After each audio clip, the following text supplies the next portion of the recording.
Hi guys, అందరూ ఎలా ఉన్నారు? ఈరోజు నేను గోబీ 65 చేస్తున్నాను. చాలా టేస్టీగా ఉంటుంది. పిల్లలు చాలా ఇష్టపడతారండి. ఇది ఎలా తయారు చేసుకోవాలనేది చెప్తాను. ఫస్ట్ నేను కడాయి పెట్టుకున్నాను. చూడండి, స్టవ్ పైన కడాయి పెట్టాను. స్టవ్ వెలిగించానండి. ఇప్పుడు నేను దీంట్లో గోబీ వేస్తున్నాను.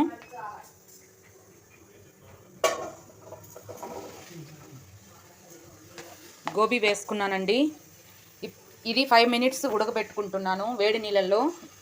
ఇప్పుడు నేను నీళ్ళు వేసుకుంటున్నానండి.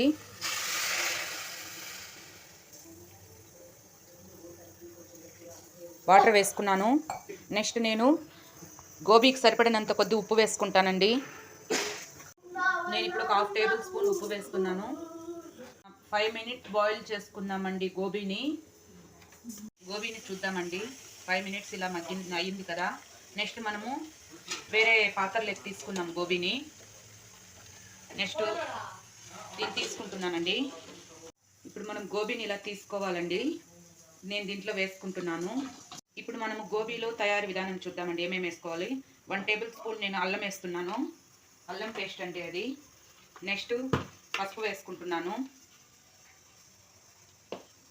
నేను 2 టేబుల్ స్పూన్ మైదా తీసుకున్నానండి. దీనికి మైదా వేసుకోండి. నెక్స్ట్ నేను 3 టేబుల్ స్పూను కార్న్ఫ్లోర్ తీసుకున్నాను. నేను దీంట్లో కార్న్ఫ్లోర్ కూడా వేస్తున్నాను.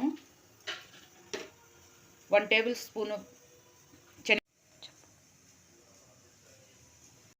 ఇప్పుడు నేను కారం వేసుకుంటున్నానండి. 2 టేబుల్ స్పూను. 1/2 టేబుల్ స్పూన్ ధనియాల పౌడర్ వేసుకుంటున్నాను. గరం మసాలా 1/2 టేబుల్ స్పూన్ తీసుకున్నానండి. నెక్స్ట్ నేను కొత్తిమీర వేసుకుంటున్నాను 1 కప్పు. ఇప్పుడు అన్నీ ఒకసారి బాగా మిక్స్ చేయండి. ఇప్పుడు అప్పుడే మనం కొద్ది ఉప్పు వేసుకొని ఉడకబెట్టుకున్నాం కదండి. ఇప్పుడు రుచికి సరిపడినంత ఉప్పు వేసుకోండి.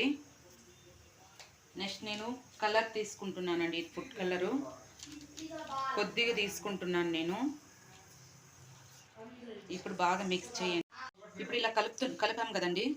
ఇది కొద్దిగా కలవాలనంటే కొద్దిగా వాటర్ వేసుకోండి. లైట్గా వేసుకొని ఒకసారి మిక్స్ చేయండి. ఇది బాగా మిక్స్ చేసిన తర్వాత మనం 1/2 అవర్ అలా పెట్టుకుందామండి పక్కకి. మళ్ళీ గోబీ 65 చేద్దామండి. మళ్ళీ ఫ్రై చేస్తాను. ఇది మనం మూత పెట్టుకొని పక్కకు పెట్టుకుందామండి. ఇప్పుడు వేస్తున్నానండి. ఇది కొద్ది వేడవ్వాలి. ఇప్పుడు మనం 1/2 అవర్ ఇది అన్నీ కలిపి పెట్టినాం కదండి. చూద్దాము. ఇప్పుడు 1/2 అవర్ తర్వాత ఇలా అయిందండి. ఇప్పుడు మనం చూడండి, నూనె బాగా హీట్ అయింది. ఇప్పుడు నేను వేసుకుంటున్నానండి. ఇప్పుడు మనం ఒకసారి ఇవి ఫ్రై అవ్వడానికి లోలో పెట్టండి. కొద్ది మీడియంలో పెట్టి ఫ్రై చేయండి. లేకపోతే ఎక్కువ ఫ్రై కావండి, ఇవి బ్లాక్ అయిపోతాయి. అందువల్ల కొంచెం మీడియంలో పెట్టి ఫ్రై చేయండి వీటిని. ఇప్పుడు ఇది చూడండి, బాగా కొద్ది కలర్ చేంజ్ అయింది కదండి. ఇప్పుడు తీసేద్దాము. ఇలా వచ్చినప్పుడు తీసేయాలండి. ప్లేట్లోకి తీసుకుంటున్నాను. ఇలా తీసుకున్నాక ఇంకా ఉన్నాయి కదండి మన దగ్గర, అవి మళ్ళీ వేసుకుందాము. ఇప్పుడు గోబీ 65 రెడీ అయిందండి. చూడండి, చాలా బాగుంటుంది. పిల్లలు బాగా ఇష్టపడతారు. ఇలా పిల్లలు తింటూనే ఉంటారండి. ఇప్పుడు గోబీ 65 రెడీ అయిందండి. చాలా రుచిగా ఉంటుందండి. ఇది పిల్లలకైతే చాలా ఇష్టపడతారు. మా పిల్లలైతే చాలా బాగా తింటారండి. మీరు ఒకసారి ట్రై చేసి ఎలా వచ్చిందనేది చెప్పండి.